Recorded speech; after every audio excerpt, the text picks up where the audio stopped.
Assalamualaikum warahmatullahi taala wabarakatuh. Bismillahirrahmanirrahim. Alhamdulillah hamdan katsiran thayyiban mubarakan fi. Mil'us samawati wa mil'ul ardi mil'a ma syi'ta min syai'in ba'd. Adada ma hamidaka hamidun wa adada ma ghafala 'an dzikrikal ghafilun. Wa sallallahu ala sayyidina Muhammadin al-Mustafa wa syafi'ina wa zukhrina wa qudwatina wa uswatina Maulana sayyidina Muhammad ibn Abdullah wa Rasulillah wa ala alihi wa sahbihi wa man wala. Faqala Allah ta'ala qalu subhanaka la ilma lana illa ma 'allamtana innaka antal alimul hakim. Allahumma faqihna fid din وعلمنا التأويل واهدنا صراط المستقيم واجعلنا من عبادك الصالحين ولا حول ولا قوة إلا بالله العلي العظيم. علماءنا الكرام وحبائبنا الفاضل والزعماءنا العزة وبالخصوص المكرم والمحترم أصحاب الفضيلة tuan-tuan imam, pegawai syarah, musi dan sebuah jawatan kuasa surau, pimpinan kampung dan masyarakat, tuan-tuan haji, puan-puan hajah, hadirin wal hadirat, muslimin wal muslimat, mudah-mudahan semuanya dirahmati Allah Subhanahu wa taala sekalian. Alhamdulillah, pertama-tamanya marilah sama-sama kita merafakkan puji syukur kepada Allah Subhanahu wa taala di atas nikmat limpah kurnia Allah Subhanahu wa taala mengizinkan pertemuan kita pada pagi ini, pada pagi Ramadan yang ke-13 ke 14. Mudah-mudahan keberadaan kita di bulan Ramadan ini Allah Subhanahu wa taala beri segala limpah kurnia yang dicurahkan di bulan Ramadan itu menjadi bahagian-bahagian kita insya-Allah. Setahun kita tunggu nak sambut Ramadan. Kejap celik kita sampai bulan Ramadan. Duduk bulan Ramadan dah hari 13 tuan-tuan. Tinggal 17 hari lagi. Kalau Ramadan 30 hari. Kalau Ramadan 29 hari, tinggallah 12 hari lagi. Kalau 28 hari, tinggallah lebih kurang, banyak lebih kurang 16 hari ataupun 15 hari saja lagi kita berada di bulan Ramadan ini tuan-tuan. Jadi mudah-mudahan sepanjang 13 hari ini, separuh dah kita lalu Ramadan ini, separuh dah dosa kita Allah Ta'ala ampun. Sekurang-kurang separuh daripada takwa telah berada dengan diri kita. Mudah-mudahan Allah Ta'ala terimalah segala amalan yang kita buat. Masuk hari yang ke-13, malam ni masuk hari yang ke-14. Mudah-mudahan Allah Subhanahu wa taala terima dan istiqamahkan kita tuan-tuan insya-Allah. Baik, itu dalam satu hadis Nabi sallallahu alaihi wasallam sebut. Nabi kata, "Man qama Ramadhana imanan wa ihtisaban, ghufira lahu ma taqaddama min dhanbi." Kata Nabi dalam satu hadis yang masyhur, hadis yang popular. Cukup popular hadis. Kata Nabi apa? Man qama Ramadhan, siapa yang mendirikan Ramadan dengan apa? Man qama Ramadhana imanan wa ihtisaban. Dia masuk Ramadan, dia mendirikan Ramadan itu. Mendirikan Ramadan itu tidak cukup dengan hanya puasa, tetapi segala kebaikan yang wajib biasa di luar Ramadan itu kita gandakan di bulan Ramadan. Yang selama ni kita anggap sunat ringan di bulan lain, kita jadikan sunat berat di bulan Ramadan. Ini makna kita hidupkan bulan Ramadan ini. Dia kata apa? Imanan wahtisaban. Dengan keimanan. Keimanan apa? Dia rasa dia ada Tuhan, dia buat baik, Tuhan tentu balas. Dan kalau dia tinggalkan amalan itu, sama ada dia tinggalkan dengan niat jahat dia ataupun dia tak sengaja tinggal. Kalau dengan niat jahat, Allah Ta'ala beri balasan. Dia rasa macam tu. Dan dia kata apa? Wahtisaban. Dia mengharap balasan baik, pahala daripada Allah. Hisab pahala daripada Allah. Itulah tujuan kita puasa pun tuan-tuan. Kita buat kebaikan, kita nak Allah Ta'ala hisab baik kita. Ghufira lahu ma taqaddama min dhanbi. Allah Ta'ala beri keampunan di atas segala dosa-dosa lampau. Hebat Ramadan ni tuan-tuan. Kita jahat. Allah Ta'ala panjang umur kita. Pada usia kita hari ni, Allah Ta'ala bagi detik hati nak jadi baik. Mari detik hati nak jadi baik. Marilah rasa nak jaga semayang, marilah rasa nak jaga kebaikan, marilah rasa nak sedekah, marilah rasa nak pergi masjid dan sebagainya. Detik baik ni tuan-tuan, kenapa? Kerana Allah Ta'ala nak beri ruang kepada kita apa? Supaya apa? Supaya cari peluang. kita nak Allah Ta'ala ampun dosa-dosa kita pun, ghufira lahu ma taqaddama min zambi. Dengan syarat kita hidupkan Ramadan. Maka kata ulama, nak hidupkan Ramadan bukan kita duduk goyang-goyang, tuan-tuan. Dia mesti ada perancangan yang kita buat. Dah masuk hari ke-13, banyak mana? Ada dah hari tarawih yang kita tinggal? Ada dah malam-malam yang kita tinggal qiyamul lail? Ada dah malam-malam ataupun hari-hari yang kita lalui tanpa ada sedekah di dalamnya? Ada tak hari-hari yang kita lalui tanpa ada hari tersebut terisi dengan bacaan Al-Quran? Ini kita nak muhasabah. 13 hari kita lalu. 13 hari dah kita berada di bulan Ramadan. Jadi, sementara berbaki waktu di bulan Ramadan ini, tuan-tuan, mudah-mudahan kalau ada rasa tak puas hati kita dengan Ramadan 12 hari yang lepas, kita masih lagi ada ruang untuk memperbaiki Ramadan itu, insya-Allah. Mudah-mudahan Allah Subhanahu wa taala memberi segala kebaikan yang ada di bulan Ramadan itu menjadi kebaikan kita, insya-Allah. Masuk hadis yang ke 78. Hadis 78. Okey. Doa masuk dan keluar masjid.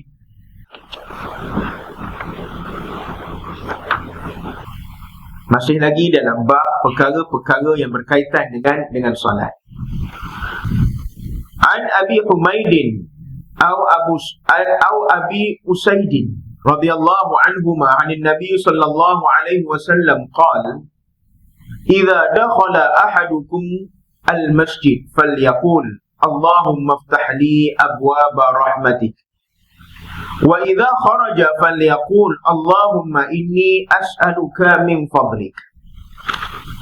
Daripada Abu Humaid radhiyallahu an atau Abu Usaid radhiyallahu anhuma, Nabi sallallahu alaihi wasallam bersabda, apabila kamu masuk ke dalam masjid, maka berdoalah, Allahumma iftah li abwaaba rahmatik, ya Allah, bukakanlah untukku segala pintu rahmat-Mu. Apabila ia keluar, berdoalah, Allahumma inni as'aluka min fadlik, ya Allah, sesungguhnya aku memohon kelebihan daripadamu. Nabi menceritakan kepada kita tentang satu amalan sunat yang senang, tapi senang juga tinggal. Benda ni cukup senang, tapi selalu orang tinggal. Orang pandang ringan tentang perkara ini. Ringan betul. Cerita tentang bila mana masuk masjid ada doanya, bila mana keluar masjid ada doanya. Tapi berapa ramai orang yang masuk masjid memang tidak berdoa pun. Jangan pandang orang lain, pandang diri sendiri. Masuk kita, masuk menonong je. Menonong. Keluar pun menonong. Keluar lagi cepat, masuk slow sikit. Keluar laju sikit. Kata Nabi apa? Ada doa bila masuk masjid. Baik lelaki, baik orang perempuan, baik orang tua, baik semayang atas kursi, baik semayang baring. Apa keadaan dia, masuk je masjid. Apa yang kita sebut masjid ni, tuan-tuan? Ni nak kena faham dulu. Tuan-tuan gezekkan masjid tu mana? Masjid lah. Sini orang tak panggil masjid. Boleh tak kita masuk surau ni kita baca doa yang sama? Istilah dalam bahasa Arab, istilah dalam bahasa Arab, dia tak ada surau-surau ni, tuan-tuan. Musalla di bilik kecil. Kecil tempat dia. Apa pun tempat ibadat, kebanyakan kalau kita tengok di tempat-tempat dia ataupun di Jaziratul Arab, di tempat Arab ni, tuan-tuan, dia banyak panggil masjid. Walaupun kita kata, masjid ke macam ni, dia panggil masjid. Apa sahaja tempat yang dijadikan tempat ibadat ataupun tempat diri jemaah, maka dipanggil masjid. Itu kaedah dalam kita memahami fiqh. Jadi masjid yang besar ni kita panggil apa? Dia panggil Al-Masjid Jami'. Dia panggil Masjid Jami'. Ada beza tak di antara Masjid Jami' dengan masjid-masjid yang lain? Tentu ada beza. Masjid Jami' didirikan sembahyang Jumaat, manakala tempat-tempat ibadat lain tidak didirikan sembahyang Jumaat. Tetapi daripada sudut ibadat yang boleh kita buat di masjid, bila sebut dalam hadis, ibadat ni buat di masjid, buat di surau, boleh tak boleh? Jawapan dia, boleh. Jawapan dia boleh. Ada orang tanya, kalau masuk masjid ada doa, masuk surau ada doa. Samalah doa yang kita baca bila kita masuk masjid, doa yang samalah kita baca bila masuk surau.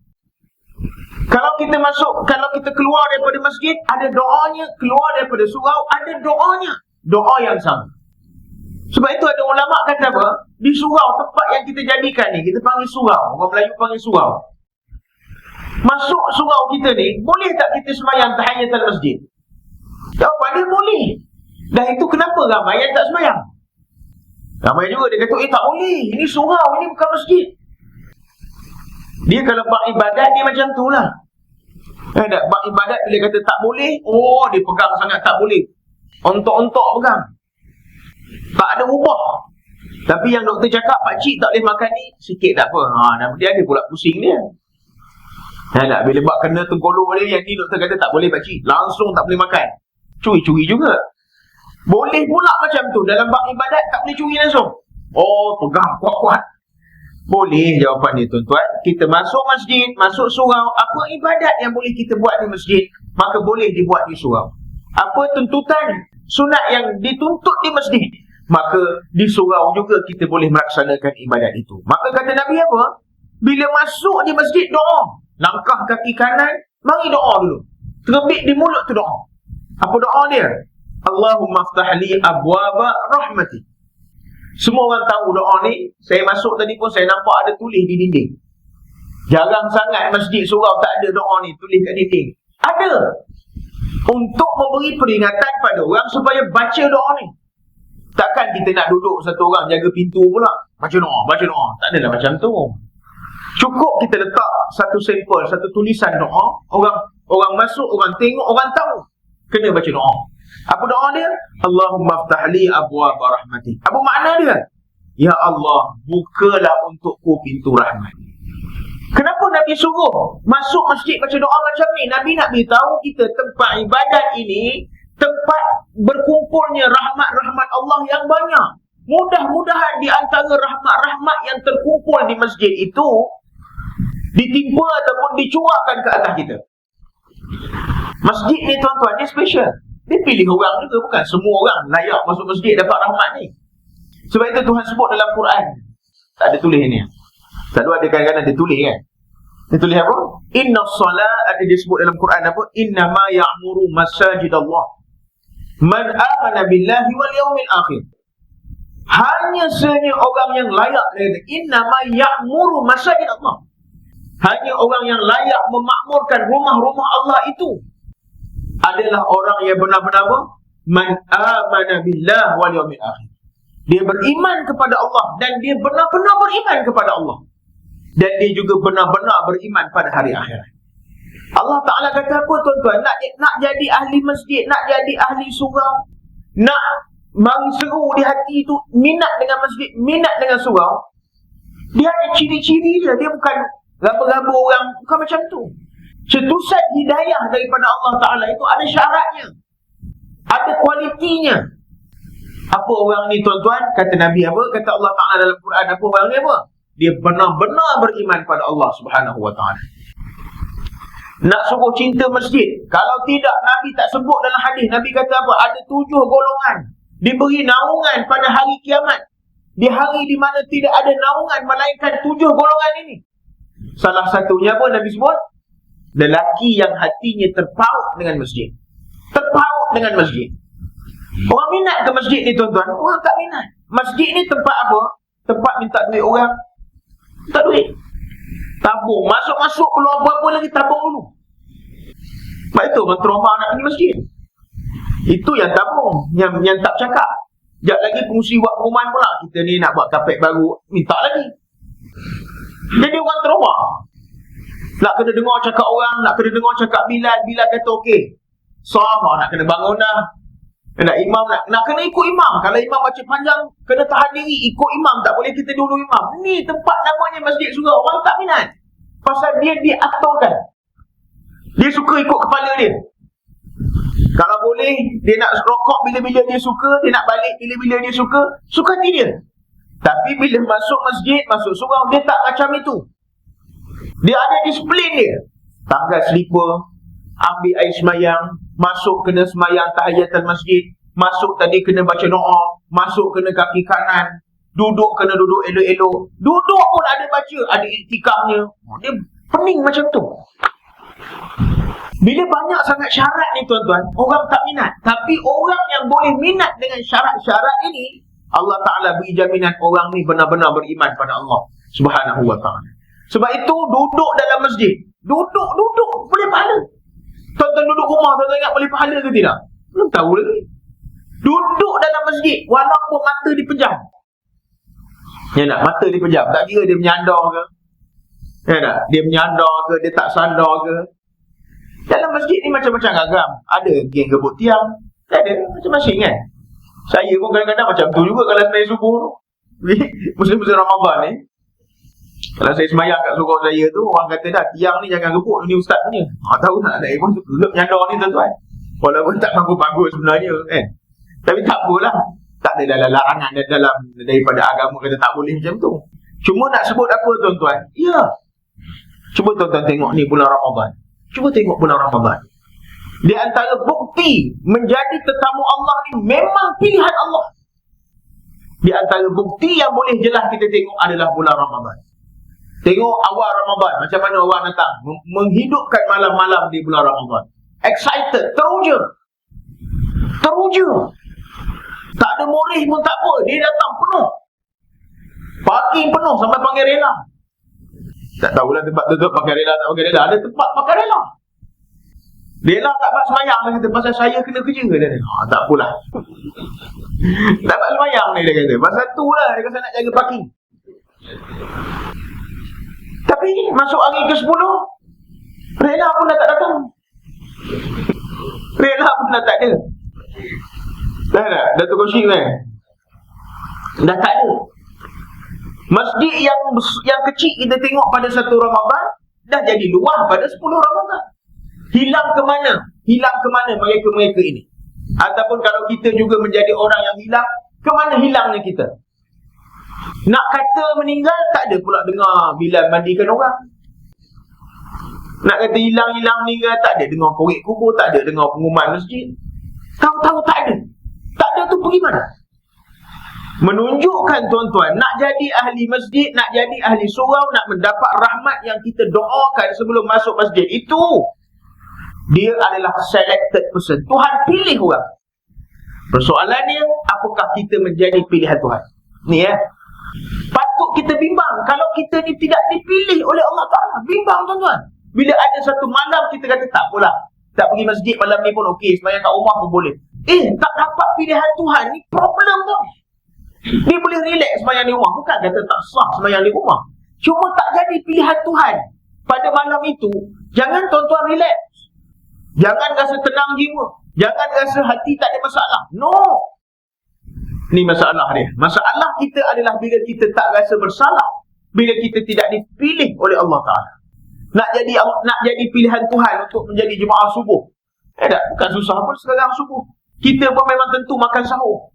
Lepas sahur tu ada 5 minit, 6 minit daripada imsak tu, 10 minit lebih kurang, nak pergi ke waktu subuh. Cukup masa nak buruh gigi, cukup masa nak ambil air sembahyang, cukup masa nak pakai baju elok-elok, cukup masa kita nak sampai pergi masjid. Tapi ramai tak sampai? Ramai juga. Pasal apa ramai ni? Dia tak rasa bersalah pun untuk dia menyandar di rumah, tengok TV. Dia tak rasa sikit pun rasa bersalah. Sebab tidak menjadi pilihan Allah untuk menerima rahmat pada hari itu. Kemudian kata Nabi apa? Wa idza kharaja falyaqul Allahumma inni as'aluka min fadlik. Bila mana dia dah masuk, dia minta rahmat daripada Allah, duduk dalam itu buat ibadat yang dituntut. Bila nak keluar kata Nabi apa? Wa idza kharaja Allahumma inni as'aluka min fadlik. Ya Allah, sesungguhnya aku memohon kelebihan daripadamu. Mohon kelebihan apa? Supaya kelebihan yang kurniaan Allah di dalam masjid ketika dia berada tadi, bila dia keluar, kelebihan itu mengikut dia. Dan minta juga dengan Allah Ta'ala kelebihan apa? Kelebihan mendapat nikmat menjadi tetamu Allah, supaya nak datang lagi lepas tu.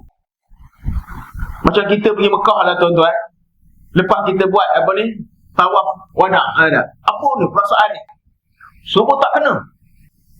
Tuan-tuan ada pengalaman pergi haji, pergi umrah, hari nak balik, kita buat tawaf wada'.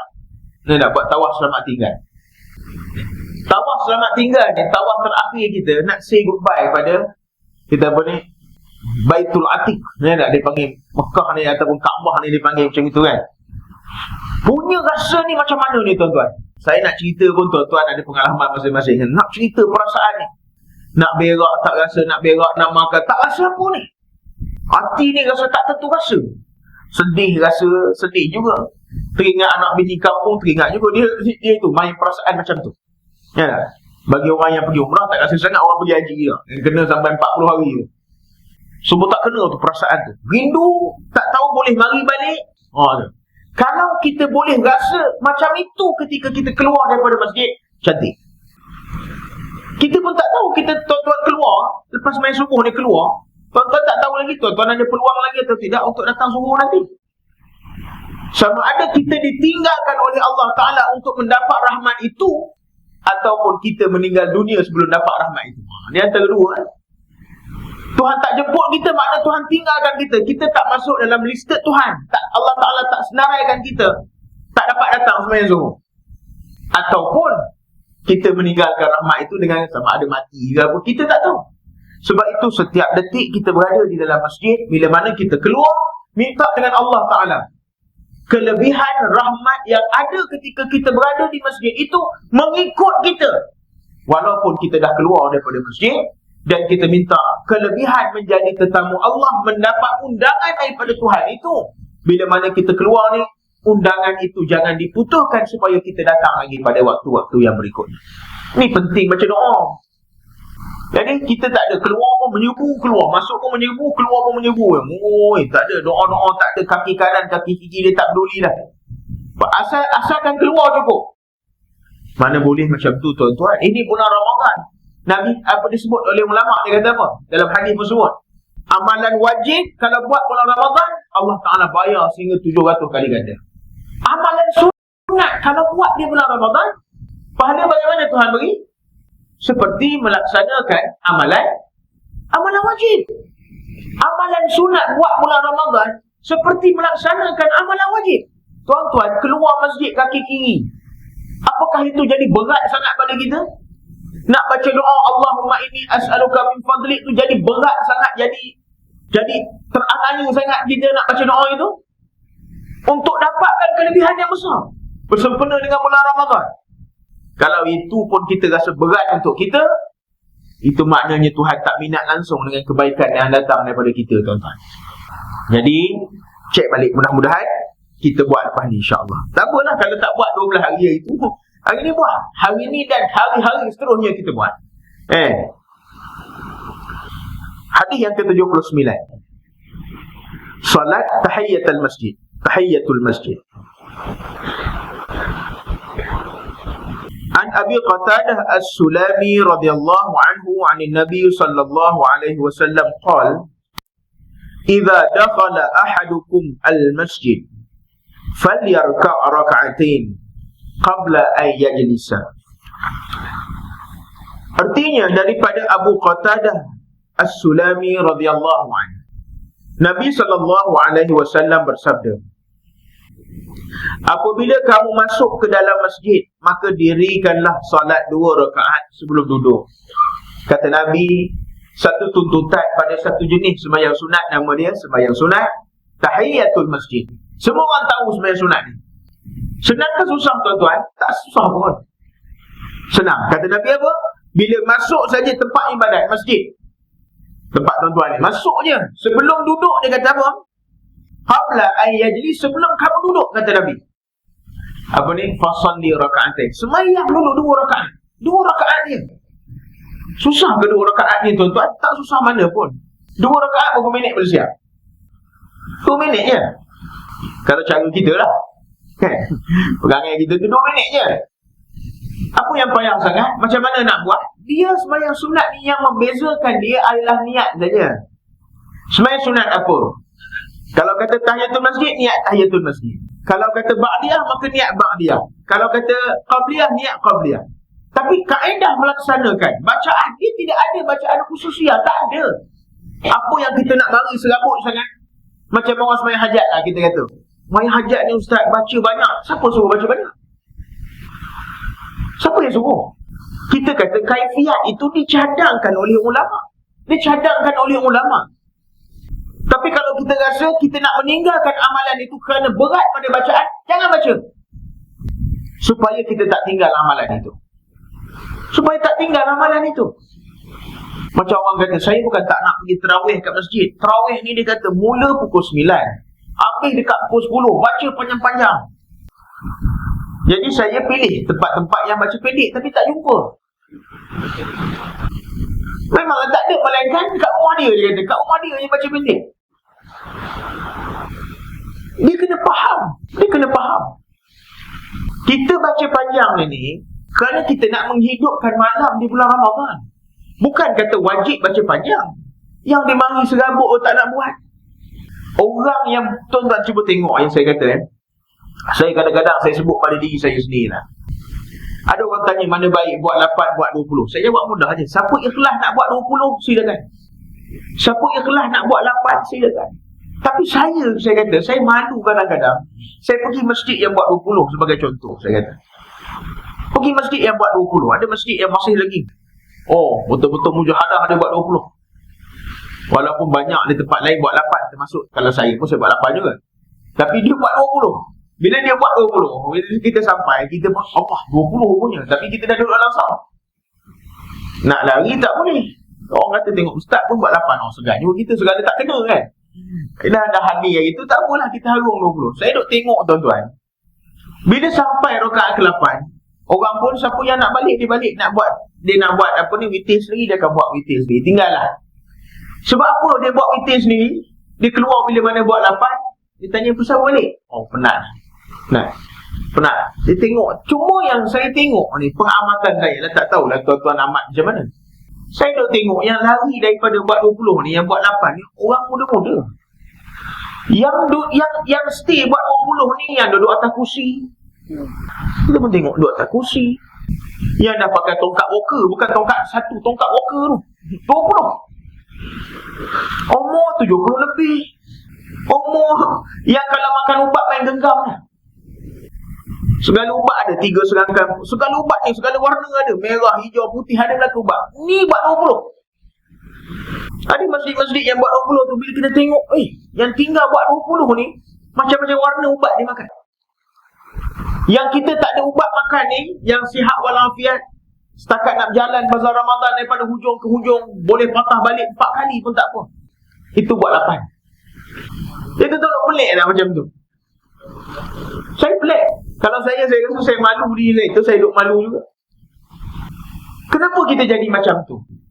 Soal buat ibadat ni, tu kata-kata kalau dia rasa serabut, dia nak semayang pasal bacaan orang ni panjang, sebenarnya bukan kerana penat itu, kerana Tuhan tak minat dengan kamu. Tuhan tak minat dengan kita.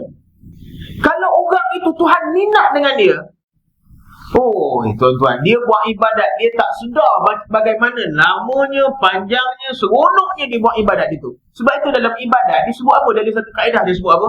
Halawatul iman. Manis, dia manis. Halawatul iman. Manis beriman. Bila mana pun dia buat ibadat, dia tak sedar pun dia buat ibadat itu. Oh, ya orang macam ni tak boleh nak rasa, tuan-tuan. Hebat. Baca dia, tuan-tuan baca tak surat khabar semalam dalam sinar? Saya nak baca dalam sinar. Indonesia, dia ada semayang. Indonesia ni dia suka, dia akan ada 2 benda. Satu, dia akan buat pelik-pelik. Itu ada. Memang pelik-pelik. Semayang tarawih paling pantah di dunia, dia juga. Paling pantah di dunia. Tak ada orang boleh challenge lagi. Negara lain tak boleh challenge. Dia boleh buat. Maju boleh buat Tapi semalam saya baca, ada satu madrasah di mana tu, semayang tarawih 1 malam 30 juzuk tu. Tak baca kat bawah lah. Dia mula habis pukul 3 pagi. Habis 3 pagi. Pondok, saya dipahamkan pondok tu ramai juga anak-anak orang Malaysia yang menuntut, yang mengaji di sana. Boleh buat. Habis satu Quran, tuan-tuan, 30 juzuk. Oh, kita kalau tapi dia sebut kat situ, saya baca dia kata, tapi yang menjadi jemaah terdiri daripada anak-anak pondok, anak-anak pesantren ini je lah. Orang ramai tak suka datang. Memang tak suka. Kalau kita pun kita tak datang. Bukan 1 juzuk 1 malam, 30 juzuk 1 malam. Tuan-tuan nak cakap apa? Kenapa dia boleh buat 30 juzuk ni, tuan-tuan? Saya pun dulu. Sedangkan orang kata, semayang tarawih kalau panjang-panjang, kami tak boleh berdiri lama. Semayang sunat, Dia tak wajib berdiri. Ini bukan sembahyang fardu. Sembahyang fardu mesti berdiri. Tak mampu berdiri baru duduk. Sembahyang sunat, orang mampu berdiri pun boleh duduk. Apa reason tuan-tuan nak minta imam baca pendek-pendek? Saya kadang-kadang nak perangi juga benda ni. Ustaz, jemput imam tahfiz. Nak jemput imam tahfiz. Ustaz, saya kadang-kadang yang saya marah tu, saya jadi broker. Orang tak telefon saya, Ustaz ada imam tahfiz tak? Kita nak jadi broker. Bila kita dah tolong carikan imam tahfiz, ambil lah ni, saya kata ada student Uniman ni, ambil lah. Bila dah dapat, telefon, saya pun telefon student, okey Ustaz, habis berapa? Dia orang minta habis awal. Saya kata kalau habis awal, tak payah panggil imam tahfiz. Yang tak tahfiz pun boleh jadi imam. Dia suruh baca apa? Dia kata baca lah ringkas-ringkas ya, baca ayat-ayat lazim. Kalau ayat-ayat lazim tak payah imam tahfiz lah tuan-tuan. Tuan-tuan beri syarat pula nak imam tahfiz. Tapi pesan imam jangan baca panjang-panjang. Kalau boleh baca ayat mukaddamnya. Kalau boleh daripada wadduha ke bawahnya. Kalau boleh Fatihah tu tiga nafas sekali habis ataupun satu nafas sekali je. Kalau boleh kami target, kami habis tarawih dalam 9.30, ambil witir dalam 9.40. Pasal 9.40 tu kan, kalau habis sampai pukul 10, kedai tutup 10.30. Nak minum tak sempat. Macam itu punya syarat pun ada orang nak suruh jadi sembahyang tarawih hari ni tuan-tuan. Entah apa-apa. Kita kata, ya Allah ya Tuhan. Ni ada masjid, ada tempat di Indonesia buat sembahyang tarawih 30 juzuk satu malam. Bila kita baca kitab, ada satu kitab yang ditulis oleh Imam Yahya Muhyiddin An-Nawawi rahimahullah ta'ala. Saya suka nak cerita ni sebab saya malu juga bila kita baca kitab-kitab malu. Dalam kitab Imam Yahya Muhyiddin An-Nawawi, kitab adab membaca Al-Quran. Ada hari ni ada diterbitkan, Telaga Biru ada tulis. Dia cerita tuan-tuan, ada 3 nama tokoh sahabat yang ahli Al-Quran. Ada 3 tokoh sahabat disebut dalam kitab ni. Ada lagi nama-nama lain, tapi 3 orang ni highlighted. Dia highlightkan dalam kitab ini oleh Imam Nawawi. Siapa namanya? Uthman bin Affan radhiyallahu anhu. Semua orang tahu siapa dia Uthman bin Affan ni tuan-tuan. Yang kedua, Sayyidina Tamim Ad-Dari. Semua very popular. Kalau kita belajar ilmu hadis, Tamim Ad-Dari ni popular nama dia. Dan ini manusia yang berjumpa dengan Dajjal ni, Tamim Ad-Dari ni. Yang ketiga, Sa'id bin Jubair. Ini ada 3 nama sahabat Nabi yang disebut dalam kitab Imam Nawawi sebagai ahli Al-Quran. Tuan-tuan rasa mereka 3 orang ni kenapa disebut sebagai ahli Al-Quran? Kenapa? Tuan-tuan agak-agak banyak mana dia baca Quran satu hari? Tuan-tuan agak-agak lah, satu hari banyak mana dia baca satu hari? Saya pun bila baca, impresif saya. Disebut dalam kitab itu, dia kata 3 manusia ini, 3 individu ini, satu hari dia akan mengkhatamkan Quran 2 kali sehari. Sayyidina Uthman tu macam itu punya, sibuk, bukan bisnes kecil-kecil tuan-tuan. Dia multi-billionaire. Bisnes dia import export. Dia pemegang ekonomi. Dia tycoon ekonomi. Baca Quran siang sekali khatam, malam sekali khatam. Tuan-tuan sini ada yang buat ni. Saya bagi RM50 kalau ada. 100 pun tak apa. Tak apa pasal tahu memang tak ada. 1000 pun boleh siapa sebut. Pasal memang tahu tak ada. Macam ini punya orang tuan-tuan, baca Quran. Tuan-tuan jangan pelik kalau Nabi kata dia apa? Apa disebut dalam hadis? Wa Uthman fil jannah. Jangan peliklah tuan-tuan. Kenapa Nabi kata Uthman fil jannah? Macam itu punya orang ada. Kita nak mengambilkan satu malam satu juzuk, ya Allah, bercelampuh helio nak mengambilkan. Bersengguk-sengguk langsung. Dia sekarang masuk juzuk 13. Dia mula dia punya naik bukit tu slow sikit dah. Kalau juzuk 1, juzuk 2 tu dia laju sikit, dia tekan pasal biasa baca. Bila dia mari juzuk 13, 14 ni, ada ayat-ayat yang dah pelik, dia bagi pening sikit. Dah bagi slow, terayak sikit. Tak apalah tuan-tuan, yang penting baca. Jadi ni disebut mereka-mereka yang menjaga amalan-amalan macam ini. Jadi tuan-tuan, sembahyang, balik kita sembahyang tadi. Tidak mesti sembahyang itu dengan bacaan-bacaan yang khususiah. Melainkan ada disebut dalam hadis, baca ini. Tapi sembahyang tahiyatul masjid sama macam sembahyang sunat yang lain. Tak baca baca surah pun tak apa. So apa masalah? Ramai juga orang yang masuk masjid memilih untuk terus duduk dan meninggalkan amalan yang sangat dituntut ini, tuan-tuan. Sedangkan kita baca dalam hadis, kita dengar ulama-ulama cerita bagaimana Nabi SAW pada hari Jumaat, bila mana ada jemaah yang mari lambat masuk masjid, Nabi tengah berkhutbah, dia duduk, Nabi mari turun daripada mimbar, pergi depan dia, Nabi suruh dia berdiri dan sembahyang 2 rakaat. Seriusnya Nabi tentang sembahyang sunat tahiyatul masjid ini. Serius Nabi. Orang masuk Masjid Nabawi, masuk Masjidil Haram. Kadang-kadang saya nak marah juga, dia masuk Masjid Nabawi, masuk Masjidil Haram, dia bila tengok Kaabah, duduk diri, duduk menangis dulu. Kata, daripada kau menangis macam ni, baik kau sembahyang sunat 2 rakaat. Itu lebih dituntut. Dia kata, saya tak boleh nak ni, tak boleh nak apa, nak sembahyang, tak boleh. Daripada duduk menangis sampai setengah jam macam itu, mudah-mudahan dalam menangis itu ada pahala kan. Tapi daripada duduk menangis berdiri macam tu, kenapa tak nak berdiri sembahyang sunat? Ramai orang meninggalkan amalan ini, walaupun amalan ini ringan. Maka jangan tinggalkan amalan ini, tuan-tuan, kerana dia ada tuntutan daripada Nabi SAW. Hadis 80. Kedudukan imam dan muazzin. An Abi Hurairah radhiyallahu anhu 'anil Nabi sallallahu alaihi wasallam qala al-imanu dhaminun wal mu'adhdhinu mu'tamanun. Allahumma arshid al-a'immata waghfir lil mu'adhdhinaini waghfir lil mu'adhdhinin. Daripada Abu Hurairah radhiyallahu anhu, Nabi sallallahu alaihi wasallam bersabda, seorang imam adalah penjamin dan muazzin adalah orang yang diamanahkan. Ya Allah, berilah petunjuk kepada para imam dan ampunilah orang yang melakukan azan. Nabi cerita tentang kedudukan orang yang jadi imam dan jadi bilal. Jawatan yang orang tak minat. Orang tak minat nak rebut, orang tak nak. Orang tak minat. Jadi imam satu benda yang horror lah, menakutkan. Menakutkan pada semua orang. Jadi imam. Sebab itu ada orang marah. Orang kata, saya sendiri marah bila orang hari ni mempertikaikan kenapa imam-imam dibayar allowance. Saya marah. Walaupun hari ni saya dah tak jadi imam dah. Bagi orang lain pula, dah lama dah. Saya jadi imam masjid tu 11 tahun. Dah rasa tua dah bagi orang lain pula. Takkan nak jadi imam sampai pencit kan. Saya imam paling lama di negeri Melaka ni, tak mahu bagi orang lain pula. Cuma nak sebut apa? Kalau orang mempertikaikan soal allowance imam, tuan-tuan ingat senang jadi imam ni, tuan-tuan. Nabi kata apa?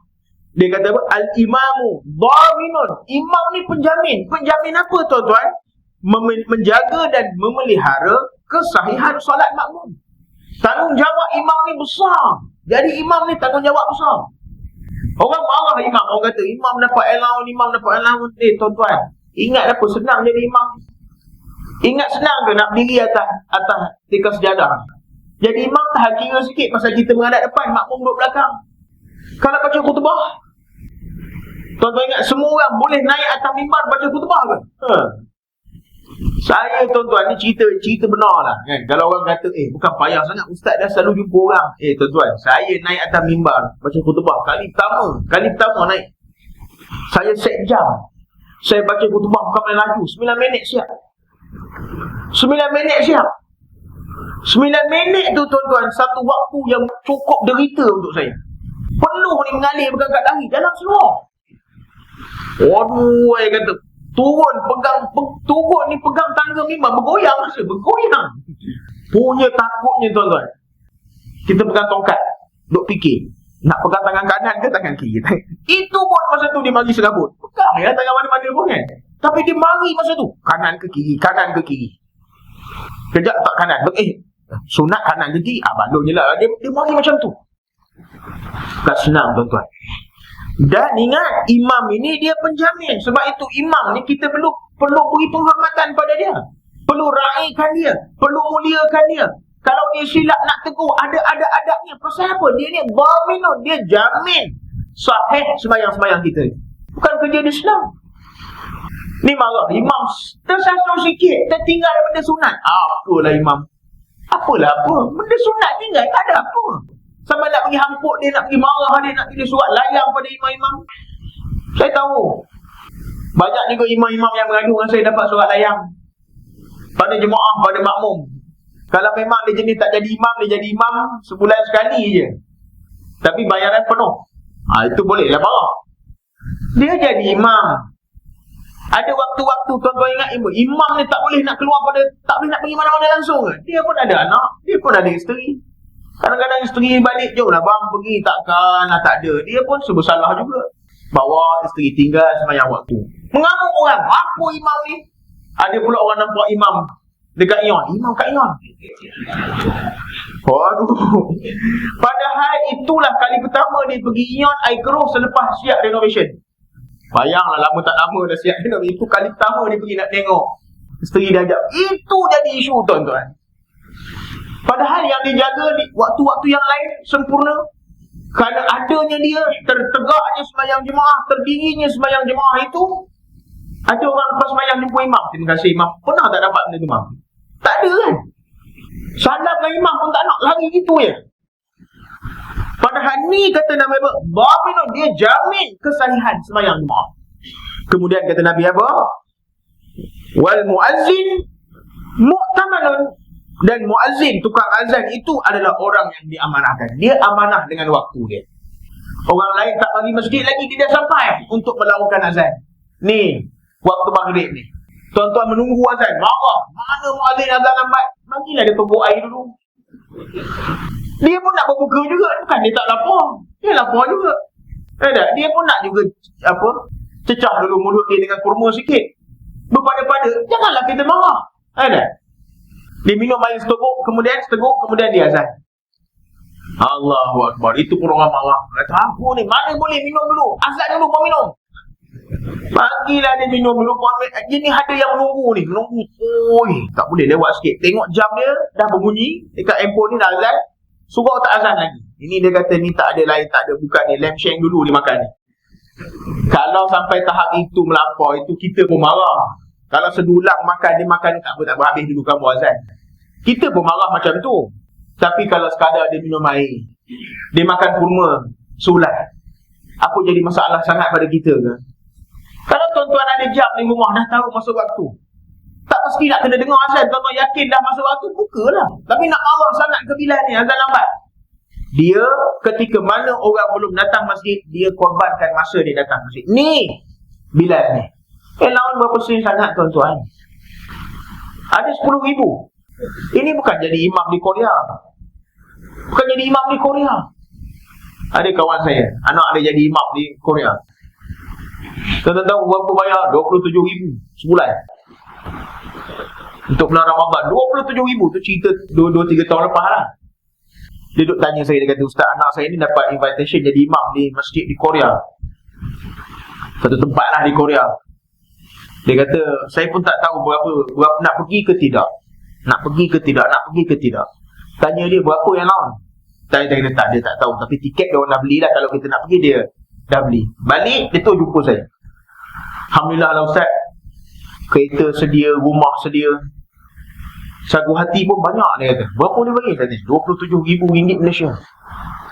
Saya kata, tahun lepas kalau tak nak pergi, telefon saya pergi. 27,000 tuan-tuan. Orang raikan dengan kereta, dengan pemandu, dengan rumah. Tempat yang tak ada Islam, tempat yang tak hidup syiar Islam. Ada syiar tapi tak berapa hidup. Macam tu mereka menghormati imam, macam tu mereka meletakkan kedudukan Bilal. Tempat kita, parking imam, parking Bilal pun orang sodok kereta dia. Macam mana nak sebut tuan-tuan ni? Kemudian kata Nabi apa? Disebabkan tanggungjawab imam ni berat, tanggungjawab Bilal ni berat.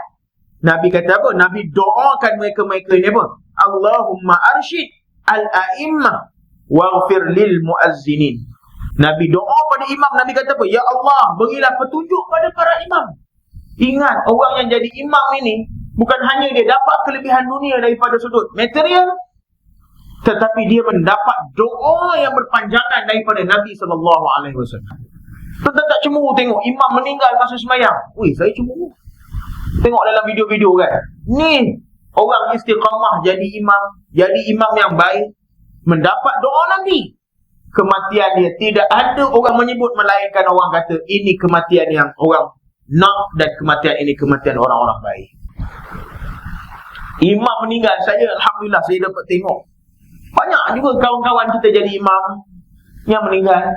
Orang yang datang sembahyang pun lain macam ramai dia berbanding orang-orang biasa. Saya minta maaf lah tuan-tuan. Itu memang fakta. Pergi sembahyang tadi pun, Ustaz, imam masjid dia dah meninggal. Allahu Akbar. Tengok jadual kita penuh pun bersesak-sesak pun jadual. Saya kata tak apalah, saya pergi juga. Bila sampai tengok sah tamu ni semua tok-tok guru orang alim. Oh, saya kata tak ada lain yang kita nak sebut pada si mati ni, melainkan memang Allah Ta'ala nampakkan kebaikan untuk dia supaya kita pun jadi macam dia. Tak ada lain yang kita nak sebut. Macam itu tuan-tuan. Sebab apa? Dia mendapat doa daripada Nabi SAW. Tapi kita nak jadi imam, satu benda yang menyeramkan pada semua orang. Tak boleh jadi imam. Sedangkan kalau kata imam tak datang, apa kita tak boleh nak jadi imam? Tak nak. Pasal apa tak nak? Orang yang tak nak jadi imam, sedangkan ketika itu dia boleh untuk mengambil tempat imam. Kalau imam memang tak ada, dia boleh naik, tapi dia memilih untuk tolak. Bagilah orang lain, tunggu juga imam datang. Imam tadi kat Ion tadi dah bekerja-kerja balik. Tinggal duduk orang rumah ni. Tak apa kan abang ni, orang dah bising ni. Dah ada setengah jam orang tunggu nak semayang ni. Tinggal duduk orang rumah ni kat Ion dia patah balik. Balik Bukit Rambai semayang.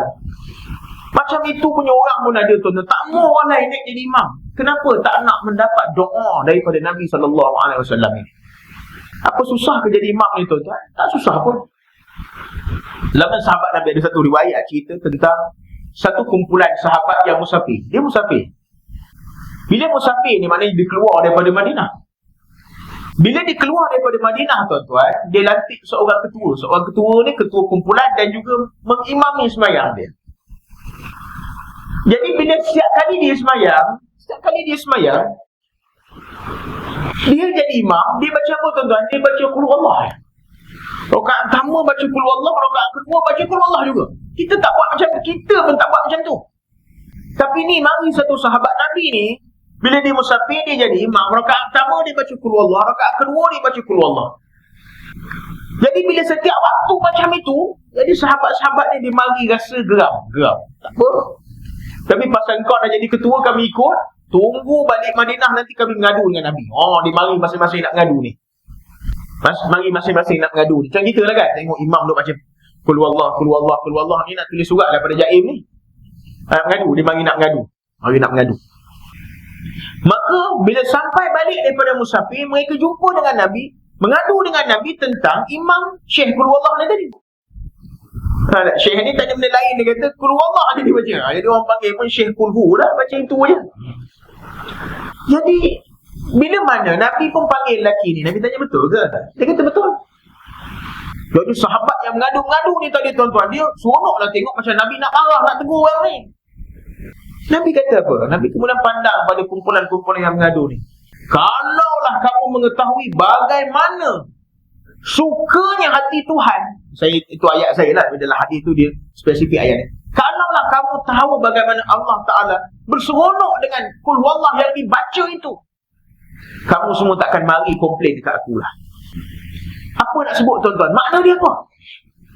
Makna dia salah ke? Tak salah.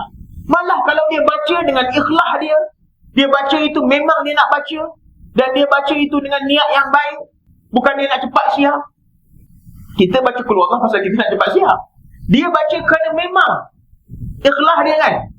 Wa taqwa dia, dengan taqwa dia, bacaan itu seronok pada Allah Ta'ala. So pun masalah. Pada kita nak jadi imam sampai tak boleh. Tak? Yang kedua, satu lagi benda yang orang tak minat, laungkan azan. Tuan-tuan tahu kelebihan orang yang melaungkan azan ini cukup hebat.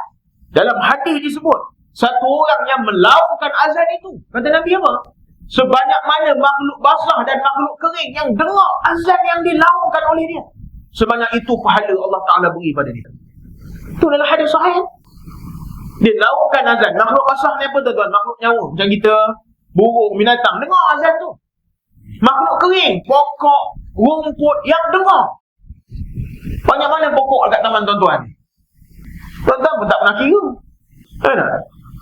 Dia laung azan, makhluk basah dengar, ada. Yang tunggu nak berbuka tadi tu. Ada. Kita lah makhluk basah dengar, tunggu, semua tunggu. Dia laung azan. Seramai mana makhluk basah yang dengar azan dia. Begitu juga makhluk kering, rumput, pokok yang dengar azan yang dilaungkan oleh manusia ini. Sebanyak itu pahala Allah Ta'ala beri pada dia. Nabi tambah lagi. Kemudian berapa ramai yang datang, disebabkan laungan azan ni tadi, Allah Ta'ala beri pahala tambahan lagi pada dia. Itu dia orang yang laung azan. Yang kita tak nak sangat laung azan tu, memang itulah tugas dia je. Kalaulah kita tahu bagaimana kelebihan curahan pahala, keampunan yang Allah Ta'ala berikan kepada muazzin itu, Nabi doa dia apa? Waghfir lil muazzinin. Nabi mendoakan keampunan kepada tukang azan.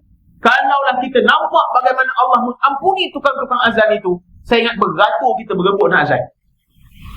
Sampai kita kata, boleh tak kita azan maghrib ni 16 kali, pasal 16 orang nak. Kalau kita nampak, tapi pasal tak nampak, buat tak tahu je. Ada orang dah jam dah kelik-kelik dah, bila tak ada duduk cari. Tuan azan, tunggu dia dapat allowance. Macam itu je wirid keluar. Ni lagi banyak ni, dapat tambah lagi 700 ni. Dia dapat bonus ni. Dia lambat pula ni. Tak boleh macam tu. Mengapa tidak kita naik? Tuan-tuan orang azan ni, azan duduk dalam bilik je dah. Duduk dalam bilik, orang pun tak tahu siapa. Tuan-tuan kalau malu nak keluar depan, keluar pintu belakang. Masuk balik orang tanya siapa azan. Tak tahu je. Kalau kita malu suara tak sedap kan. Apa masalah? Cuma nak kamat ni imam makruh. Dia imam dan makruh, dia juga yang kamat. Itu makruh. Dia mesti orang lain, jangan individu yang sama. Dia jadi imam, dia kamat sendiri. Dia ada jemaah, tapi jemaah tak kamat. Dialah imam, dialah kamat. Perbuatan itu makruh, perlu tinggalkan. Bagilah orang lain kamat kan. Orang lain pun kenalah faham. Janganlah imam kamatlah sekali. Janganlah macam tu makruh. Kita buatlah sikit. Apa yang kita bakir kedekut sangat tuan-tuan kan. Tapi ingat, orang ini mendapat doa keampunan daripada Nabi SAW. Nabi doakan dia. Kalau agak-agak tuan-tuan, Nabi doa. Bukan manusia biasa, manusia agung yang tadah tangan dia Tuhan pasti. Dia belum tadah, lintasan dia Tuhan beri terus. Yang mendoakan tukang-tukang azan ini. Tuan-tuan tak nak ke kita salah seorang yang mendapat doa Nabi SAW?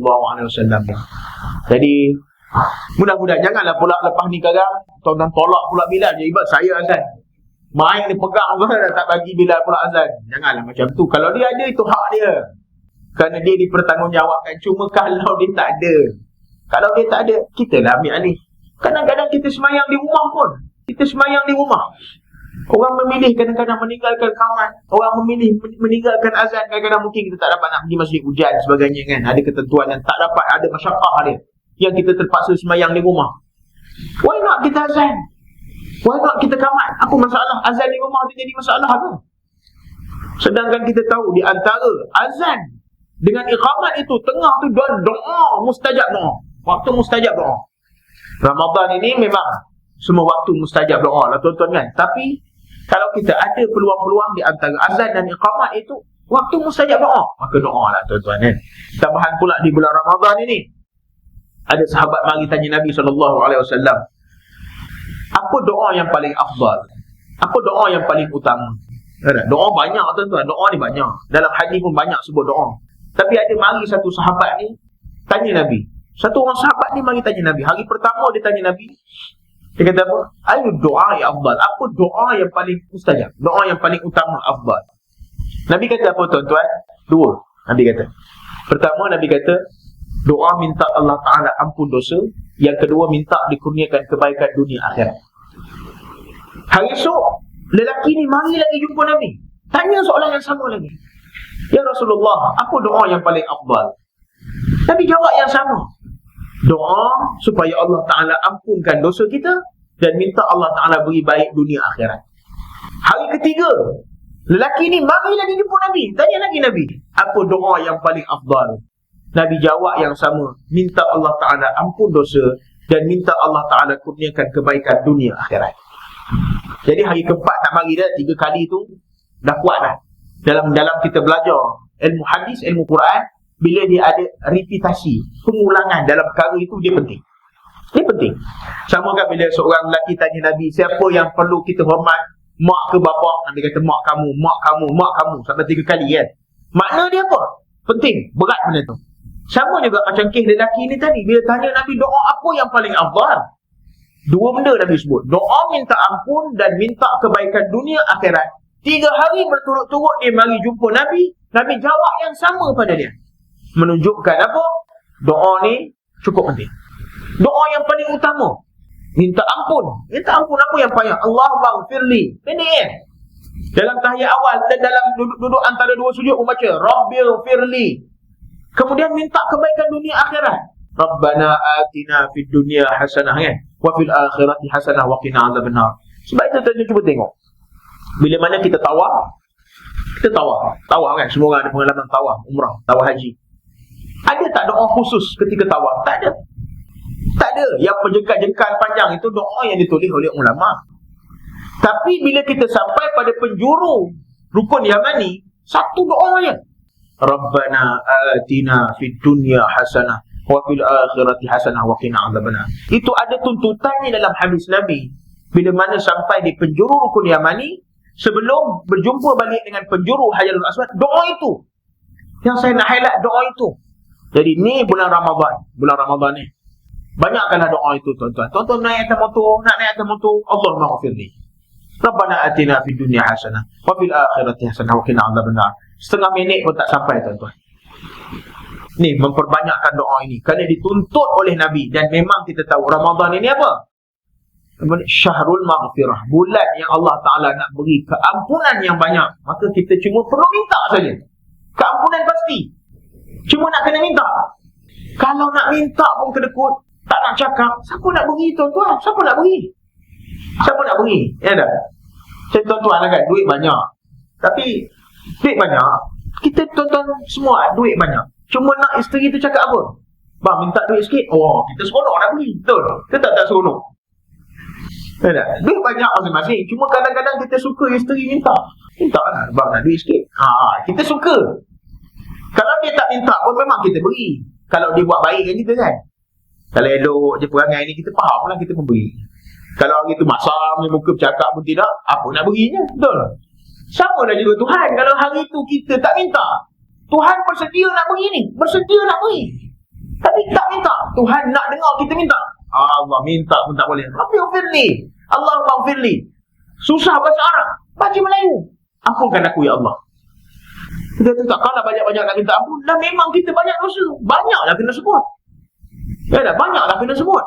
Dan mudah-mudahan dengan sebab kita ulang-ulang sebut itu, keluar pada Ramadan, betul-betul Allah Ta'ala ampun kita. Oh, itu kita kata on top of kan. Jaminan dia apa? Ampun dosa, bebas api neraka. Oh, itu jaminan dia. Kita dapat tak dapat? 60 tahun hidup, 50 tahun dulu tak dapat.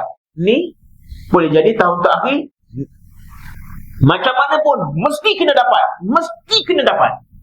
Tu kena buat sungguh-sungguh tuan-tuan, supaya kita benar-benar dapat kelebihan ini. Maka apa kebaikan yang ada pada kita, kita gebut semuanya insya-Allah. Wallahu a'lam. Kita berhenti dulu setakat ni tuan-tuan. Mudah-mudahan 3 hadis yang sempat kita kongsi pada pagi ini, Allah Subhanahu wa taala beri baik pada kita, dan mudah-mudahan Allah Subhanahu wa taala memberikan kita kekuatan untuk menghabiskan Ramadan ini dengan cemerlangnya, dan mudah-mudahan Allah Ta'ala memberi segala keampunan kepada kita dan memurniakan malam Al-Qadar itu yang ditunggu-tunggu kepada kita, dan Allah Ta'ala bebaskan kita semua daripada api neraka Allah Subhanahu wa Ta'ala. Wallahu a'lam. Yang baik semuanya daripada Allah, yang tak baik itu kelemahan, kejahilan, kedhaifan diri saya sendiri. أقول قولي هذا ونستغفر الله العظيم لي ولكم. أعوذ بالله من الشيطان الرجيم. بسم الله الرحمن الرحيم. الحمد لله رب العالمين، والصلاة والسلام على أشرف الأنبياء والمرسلين سيدنا محمد وعلى آله وصحبه أجمعين. اللهم انفعنا بما علمتنا وعلمنا ما ينفعنا وزدنا علما. اللهم اجعل جمعنا هذا جمعا مرحوما وتفرقنا من بعده تفرقا معصوما ولا تجعل فينا ولا معنا ولا ما يتبعنا شقيا ولا محروما ولا مطرودا اللهم اغفر لنا ذنوبنا ولآبائنا ولأمهاتنا ولجدنا ولجداتنا ولمشايخنا ولمعلمينا ولأزواجنا ولأولادنا ولجميع المسلمين والمسلمات والمؤمنين والمؤمنات الأحياء منهم والأموات بارك اللهم لنا في شهر رمضان بارك اللهم لنا في شهر رمضان بارك اللهم لنا في شهر رمضان وارزقنا وبلغنا ليلة القدر اللهم ربنا آتنا في الدنيا حسنة وفي الآخرة حسنة وقنا عذاب النار وقنا عذاب القبور وقنا عذاب المحشر وقنا عذاب الميزان وقنا عذاب الصراط اللهم اختم لنا بحسن الخاتمة ولا تختم علينا بسوء الخاتمة اللهم ربنا تقبل منا دعاءنا وصلاتنا وصيامنا إنك أنت السميع العليم وتب علينا يا مولانا إنك أنت التواب الرحيم إلهنا دعوهم فيها سبحانك اللهم وتحياتهم فيها سلام وآخر دعوانا أن الحمد لله رب العالمين تقبل الله منا ومنكم وبالله التوفيق والهداية السلام عليكم ورحمة الله تعالى وبركاته